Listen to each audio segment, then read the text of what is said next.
we are. We're live. Hey, Facebook. Michael Hellickson here with Club Wealth Coaching and Consulting.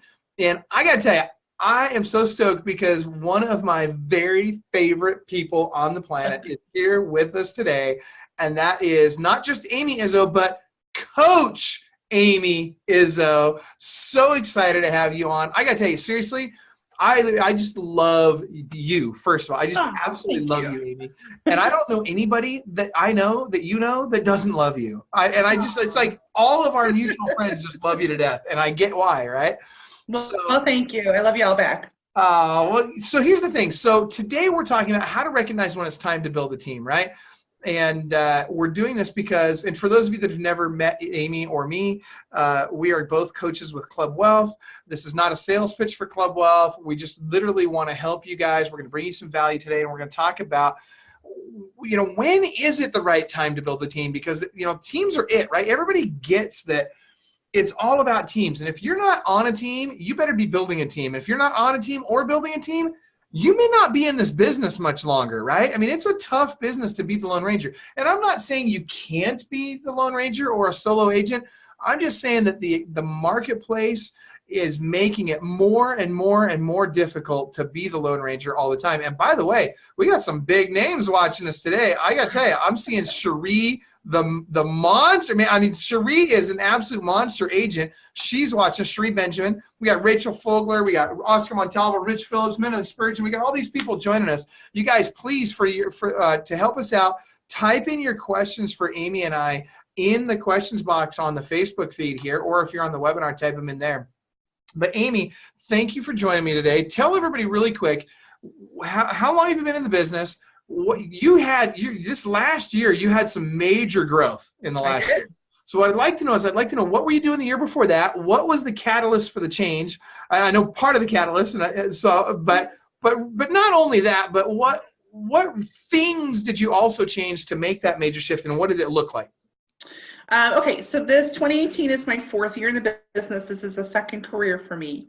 I spent 20 years in corporate America and climbed that ladder and just got maxed out in terms of the amount of sacrifices I was willing to make for the income I was earning. And I had a pretty sizable income. So when I came into real estate, not really understanding the market, but wanting to replace a six-figure income. And I've been able to do that, although exhausting in the beginning.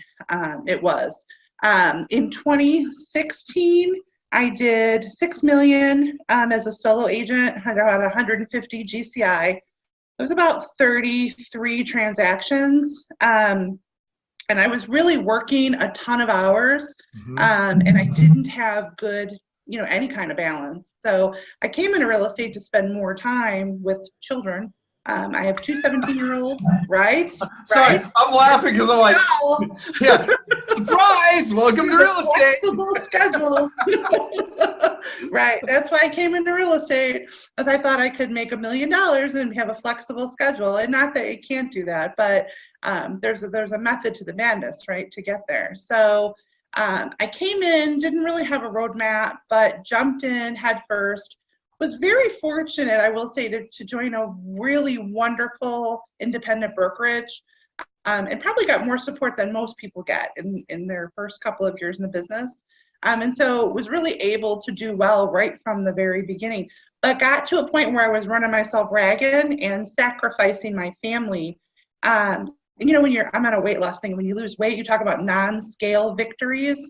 You didn't lose weight, but you could get into this outfit, or you felt really good, so the same thing. I needed some victories that were not about finances necessarily in real estate. And so getting to be home for dinner with my kids, getting a day off a week, getting a vacation, those are the things I was looking for and didn't think I could accomplish.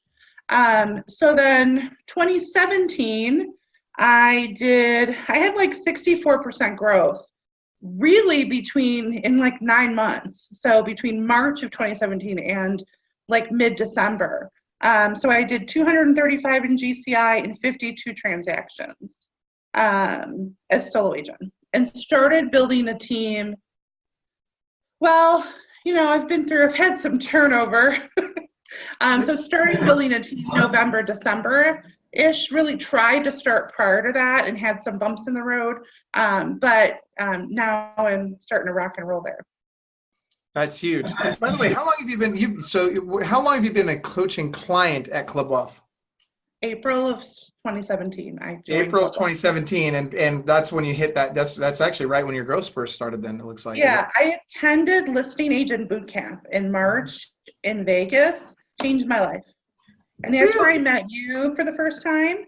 And funny, I didn't. So I'm just gonna, higher power. So I'll say God, higher power. I wasn't going to go. I bought the ticket. I was going to come. I was really an online fan of Club Wealth. We have a mutual friend, Gail Zintek, through Send Out Cards, that had encouraged me to attend. And my brother-in-law passed away in Vegas the week before the event. And it was a freak thing. He was very young, and I wasn't going to attend. And we prayed about it. My family and I decided, no, I'm going to attend. And it was really hard to be there, having had just that happen, but it changed my life. So definitely there was something bigger than me and all of us that got me there. And it's really made a big difference. That is huge. Well, it's what a small world, right? So and by the way, I love Gail. She's awesome. And Gail, I actually met Gail through Tristan Ahamada.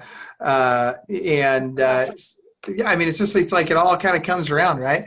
Mm-hmm. So, well, that's good. Okay, so here's what I want to know. Our topic today is how to recognize when it's time to start building a team, and it's a big question, right? Mm-hmm. And I know you're going to be talking about this at Listing Agent Bootcamp. The event that you talked about, that was a life-changing event for you, is coming up here on May 8th, 9th, and 10th. So those of you that don't already have tickets, make sure you get signed up for Listing Agent Bootcamp. But that being said, what was the catalyst for you? At what point did the light bulb go on that, I really do need to build a team? Was it I need to build a team, or was it I want to build a team? A little of both. So I missed, when I was in corporate America, I did a lot of mentorship, and I really believed in that. So I was always mentored by someone at a higher level who had been where I had been. And then I was always mentoring those that wanted to be where I was.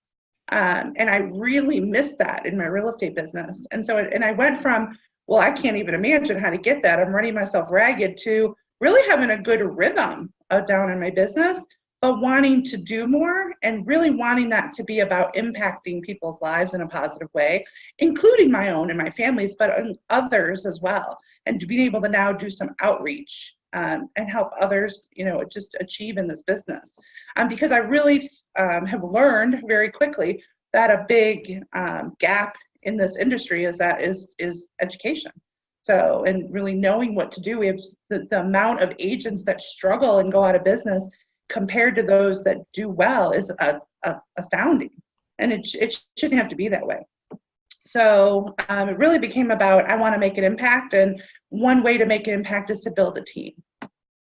So, it's interesting you say that, because so many people, when they talk about teams, and by the way, guess who's on? Gail's on. What's up, Gail? All my real estate crushes are on.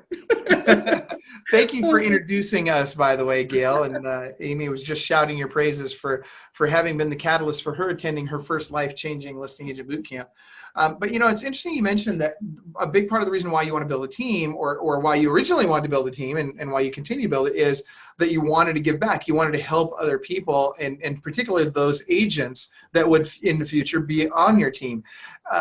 Because you don't hear that a lot out of most team leaders, right? Usually what you hear out of team leaders is you hear, that I want to build a team because I want to make more money, or I want to get my life back, or I want to have leverage, or I really love running a business, but I don't love selling houses quite as much anymore, or whatever. There's a lot of different reasons why they build a team, or they've hit kind of a cap and they can't, they don't have the bandwidth anymore to be able to accomplish what they want to. And yet here your first thought to building a team was, I believe I can help more people if and when I build a team. And so part of that, you talk about education, but tell me some of the other ways that you're helping people. And hi, Adrian. It's good to have you joining us from Malta. That's cool. We got people all the way from Malta watching. This is great. Awesome. Thank you for joining us, Adrian. But so tell us about that. So tell us about, how is that evolving? So it's early. I have a young team and it's early, but so far I've attracted a lot of business professionals that are looking for a second career. Interesting, since that's my lane that I'm in. And I haven't necessarily gone out looking for that, but that's what I've attracted. And so I've got, VPs of companies that are making a transition out of that role into this team. And so I've been able to not only educate them about what real estate is from a positive perspective, but what it really takes to get the job done, and then just lead them through the licensing process, now all the way through, here's what we need to do to produce. So it's been, I'm learning as much as I think I'm able to help teach.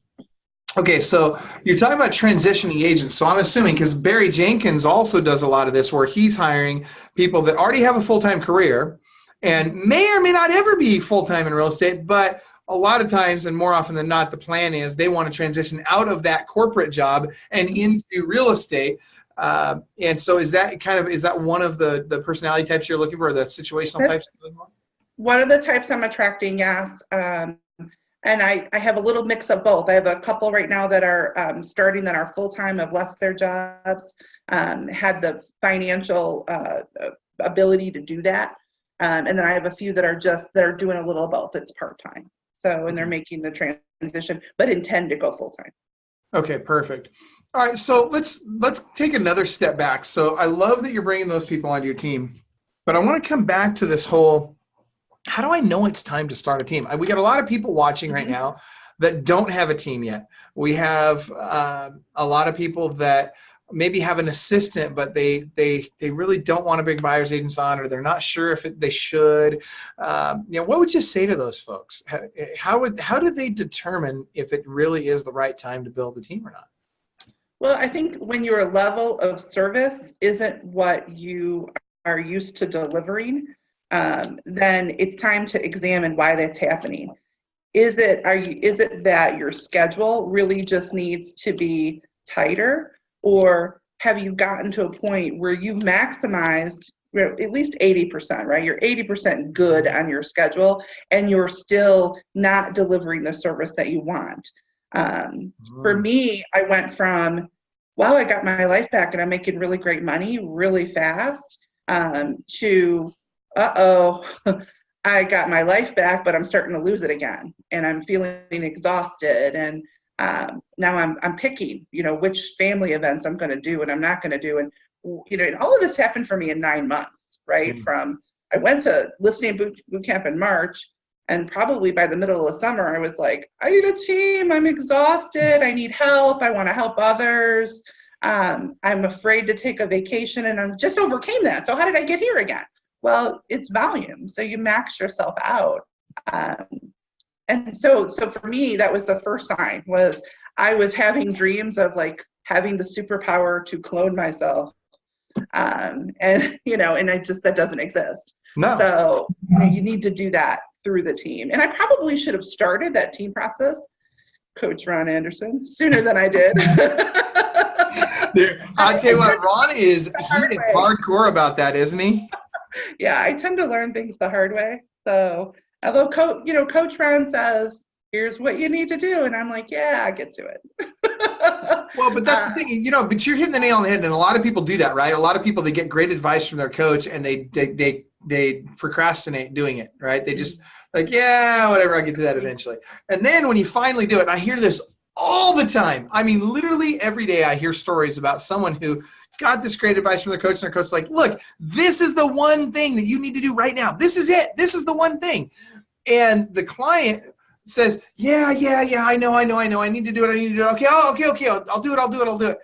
And then they don't do it. And then 6 months later, they're like, oh man, I need to get that done. And they finally get it done. And then they're like, oh my gosh, why didn't I listen to you 6 months ago? Yeah. And this is a very frequent thing. So how did you finally make that decision? How did you finally pull the trigger on, I'm going to hire the first person? I just quit thinking about it. I just did it. Also, Ron pushed me.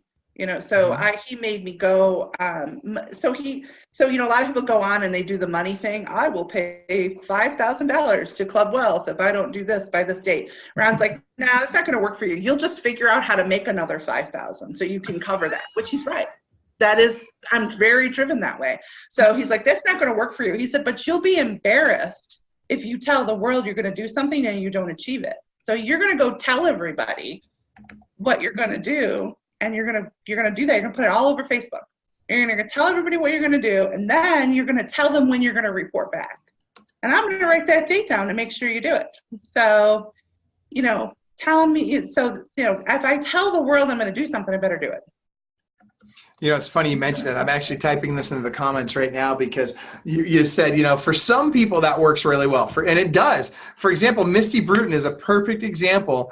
Coach Misty Bruton at Club Wealth, whom we all know and love, is a great example of someone who one day we were on a live webinar just like this one. And I said to her, so, how many people do you want to recruit on a team? Blah, blah, blah. She says, I want 25 people. And I said, okay, how long is it going to take you to recruit your 25 people? Says, I don't know. I think I could probably do it in a couple of months. And I said, okay. So we literally, I committed her right there. I said, well, why don't we do this? What's it worth to you? If do you really think you can do this? First of all, she said, yeah, I think I can do it. I said, well, will you? She said, yeah, I'll do it. So, okay. So what happens if you don't do it? And I committed her to, I think at the time it was either $5,000 or $10,000, and I was going to run her card if she didn't accomplish this within the next it was like 60 days. And I was going to take the money and I was going to give it to the presidential candidate that she did not like. And I was going to do it in her name. So then, she would start getting, all these, contribution requests from that political party. Well, not only did she do it, not only did she accomplish it, she accomplished it in 45 days. Mm-hmm. And just today, Misty and Sarah Santana, in fact, Sarah is posting it in the Facebook group right now, that she is going to recruit 10 more agents by May 31st, or she's going to be committed. I think she said 10 grand, if I remember right. I'm almost positive it's 10 grand. But you're right. For you wouldn't have done that, right? And when I say you wouldn't have done that, you would have gladly made the commitment, but you would have just found a way to make the extra $5,000 or $10,000 so that, but that it's got to be a deeper motivation than that. So what was that motivation that just made you do it? Besides him just pushing you, something inside you triggered that said, I'm going to make this happen. I just really think it was I didn't want to lose the life I got back. And, and secondly, I really wanted to share what I'm learning with others. So it was really both. So it was just about making an impact for my family and an impact for others. Mm-hmm. And I know I keep using the word impact. That's like my theme for the year. So it really is. So yeah, I had to get over, the year before was abundance. I had to get over the fact that it's okay to share what you know, even with the guy next to you in the office. I had to get over that in 2016 or in 2017 and 2018. I just want to make an impact. What's funny to me is so many agents, they worry that if they share their best ideas, that somebody's going to steal it and they're going to go compete with them and it's going to cost them money. It's like, that's just so not true, right? I mean, a lot of people talk about abundance, but very few people really practice it. And that's, I mean, I could tell story after story. I mean, I've had clients I had a client last year that a big high producing client last year that said, Michael, if you bring that agent on who's in my market as a coaching client, then I'm going to quit coaching with you. I said, well, I love you, but good luck, because I'm not going to not allow someone to have access because you are threatened by someone else, learning the things that we teach. Just like, I had a call with another coach today, another coaching company, and we were candidly sharing, hey, here's what we do. Here's how we do it. And we were sharing with you. This guy is in a very small space, right? The real estate coaching space is a very small space. Mm-hmm. And yet, truly, we were sharing with one another. Great guy. And we were sharing with one another at a very open level. And, he'll probably take some of the stuff I'm doing, and I'll probably take some of the stuff he's doing. And that's great. Good for both of us. Mm-hmm. So I'm really glad to hear that you've done that. And I've never known you to ever be concerned about that. So it's interesting to hear you say that, because I've always just thought of you as this really abundant thinker. Well, thank you. I appreciate that. But that is something I really have to work on. I mean, I had to work on it, and I think it's something I'm always working on. As I reach each level, I have to really remind myself that, there's plenty for everyone. And that really is important as a team leader, right? Because you have to give up to get, and you have to give up to help impact. So, I don't show buyers and I don't show houses anymore. And I'm pretty early into the team building, but, I'm handing buyers out like you wouldn't believe, qualified buyers, because it's important that that is not where I'm spending my time. So let me ask you, are you completely out of production, or are you still going on listing appointments? I am still going on listing appointments. Good. So I still need to be in production. Yeah. My plan is to be out of production by the end of the calendar year. Okay, and that's a big step. And that's another step in this process, because a lot of people, what I found is they get out of production too soon. Mm-hmm. And it's really important that we not get out of production too soon. And I'll tell you that we've seen a lot of agents where they start growing their team, they start having some success, but they forget about the cash conversion cycle. Mm-hmm. You hear Gabe Cordova talk about that a lot. Gabe's the president of FirePoint. And the cash conversion cycle is, okay, I buy a lead or I get a lead today. I spend money. We'll just talk about purchase leads, right? So I buy a lead today. How long does it take before that lead turns into actual cash in my pocket? Mm-hmm. And it's long, right? If I'm doing pay-per-click leads, heck, it could be a year before some of those leads turn into dollars. And so as I'm growing that team, if I get out of production too soon, I'm not making any money. And all of a sudden, it's just all going out and nothing's coming back in. So I've got to make sure that my cash conversion cycle is on my radar, so that as I build that team, I stay in production just to get long enough to keep the money flowing until the team's production surpasses my own production and is enough to pay for all the expenses and my lifestyle. At which point now I can take kind of a massive leap, right? Now I can really get into working on the business instead of in it. So let me ask you another question. So a lot of agents, when they start thinking about building a team, one of the objections they have is, I don't want to give away 50% of my commission. What would you say to them? I think that's just fear. I think that's just fear. And I think that's an easy kind of excuse to make for not wanting to really do the hard work, because you're not giving away your commission. If you're bringing additional agents on and you're putting them into the good routines, you should be in good routines, and you're putting them into the good routines you're in, you're going to have more business. There's going to be more transactions. And so you're not giving 50% away, you're gaining 50%. Or, okay, minus your overhead, you're gaining 30%, right? Whatever your overhead is, you're gaining something, do the math. But you're not giving anything away, really. So, especially, I'm still in production, right? Mm-hmm. And I just, over the last 6 weeks, stopped taking buyers out. So I took buyers out this calendar year. But now it's important that my agents take the buyers out. That's awesome. I love it. And that's the thing, to your point, you're not losing the 50%, you're gaining 30% of what you wouldn't have got already, right? Because these people, assuming you're hiring good people, they're going to go out and they're going to produce, and they're going to bring in transactions that you wouldn't have got, because frankly, one, you don't have enough time to serve everybody. Two, they're going to bring in transactions you never would have heard of, that would never have been on your radar, and you're able to now provide more leads, which they can, of course, create more transactions as well. So good stuff. Michael, if I did the math on the number of transactions that fell through the cracks in 2017, what my GCI could have been had I started the process when my coach told me to, I probably wouldn't like the number. I probably wouldn't like the number. And I bet you I have that math somewhere, but not in front of me. But really, even this year, is getting it up and running and playing a dual role, being in production and still prospecting for business, and then teaching agents, because I'm not in a place where I have someone that I'm ready to, give them that responsibility, right? So it's still all me. There's still things I have to be very careful that things don't fall through the cracks, that clients don't fall through the cracks. Yeah, you're right about that. And, it's funny because in most of our businesses, we have a lot of that juice, if you will, falling through the cracks. A lot of high quality leads are falling through the cracks because, frankly, we just don't have time to get to them.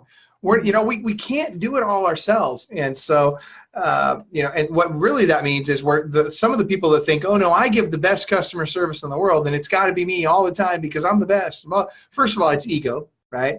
Second of all, it's not true. You know, when you build a team can deliver a much better customer experience than a solo agent can, 99% of the time. Now and let me back up. I'm going to say a well-run team, a well-organized team, a well-put-together team is going to be able to serve their clients at a higher level than a solo agent 9 times out of 10. So good stuff. Well, Amy, I gotta keep saying Coach Amy. So tell us, what are you going to be sharing with us at Listing Agent Bootcamp? You know, a little bit of how to identify, you know, a little bit where we talk about how to identify when it's time to build a team, and then the mechanics around how to do that. So when you make the decision, what are the steps to get that accomplished? Everything from how do we step into that and start interviewing, how do we assess the right candidate, and what should we expect? You know, we should expect some fear, right? We should expect some turnover. We should expect that we're going to be working a little double duty for a while. And, you know, and some of the pitfalls, like if you have to be in production while you're doing this, then you've got to get back to your perfect daily schedule and you've got to adjust it. It's so important that you adjust it. My prospecting time, I'm glad I've always had two slots of prospecting time on my calendar. And some people like that and some don't. And some would say, why do you do that? It just worked for me to have a morning and an evening. And now that's great because sometimes I'll split that. Like I'm prospecting for business in one and I'm prospecting for agents in another. And now I have, you know, I always had a big chunk of time for appointments, but now I have time when I do interviews. So, you know, just adjusting the schedule to make sure you've got time to do it all, because you really can accomplish it if you put the right routine in place. So I think you hit the nail right on the head, though. It's all about that perfect daily schedule, and you've got to follow it. And if you guys that are watching don't know what the perfect daily schedule is, go to our website, go to clubwealth.com/clubwealth. Clubwealth.com/clubwealth, and there's a post there about perfect daily schedule and how to dial that in. And what's perfect for Amy is going to be different than what's perfect for you. It's different than what's perfect for me. It's not about there's one schedule that's perfect for everybody. It's about what's the schedule going to be that's going to be as perfect as possible for you. So great advice, Coach. Anything else you'd like to add before we wrap up today? Just you got to get to Listing Agent Bootcamp. So if you're on the fence, if you're not thinking about it, if you're thinking about it, you're on the fence, just go. Quit thinking about it. Stop being afraid. Don't tell us you don't have the money. You do. I found the money. I got on the plane. I got there. You can do it. When you know your why, you figure out your how. So figure that out and get there, because I had no clue when I landed in Vegas last March that I would be a coach, that I would be building a team. Really 1 year later, you know, 1 year later, who knew? Big difference. Yeah, it's huge. And, you know, it is. If you allow it to be, it will be life-changing, right? But you've got to allow it to be. And so thank you so much, Coach Amy. We really love it. I feel so fortunate to have Club Wealth in my life. So thank you so much. I appreciate it. Well, we feel the same about you. And so tell us, by the way, where are you? What market are you in? And if somebody wanted to reach out to you, how would they reach you? I'm in Northwest Indiana. I'm right on the border of Chicago, so 40 minutes outside of Chicago, in case you don't know where that is. So you can reach me. My Facebook page is Amy Izzo Sells Homes. You can call me. Should I get my number? Right, you can do that if you want. It's up to you. 708-359-6510. Call me, message me, whatever. I'm always happy to talk with people to help answer questions. If you want to know more about Club Wealth, call me. I love Club Wealth. I'm a huge fan. I know that's not what this was about, but I'm a huge fan, and I'm going to continue to be a huge fan. Well, thank you so much for that. And we're a huge fan of yours as well. And so, you know, next time you've got a Northwest Indiana referral, send it out to Coach Amy. And Amy, I can't wait. I've gone through your PowerPoint for the event, you know, and what you're going to be sharing with our Tier 1 clients there. And I got to tell you, I'm super excited. I'm very excited. It's a great presentation, and I can't wait to hear the feedback from it. But that being said, you guys, we got to wrap it up so Amy can get back to her perfect daily schedule. And so that being said, just remember, inside each one of you, there really, truly is a world-class beast just waiting to get out. You got to choose to unleash that beast, right? You got to decide, like Amy did, that, you know, I'm going to do something different, because I know if I keep doing what I've been doing, I'm going to keep getting what I've been getting. So I'm going to do something different. I'm going to unleash that world-class beast. I'm going to do it one step at a time. I'm not going to eat the whole elephant all at once. I'm going to take it a bite at a time, but I'm going to take the next bite. and then the next one, and then the next one, and I'm going to get to where I'm going because I'm constantly moving forward. That being said, have an awesome day. And Amy, once again, thank you so much. Thanks, everybody. See you at Listening to Boot Camp. Bye-bye. Bye.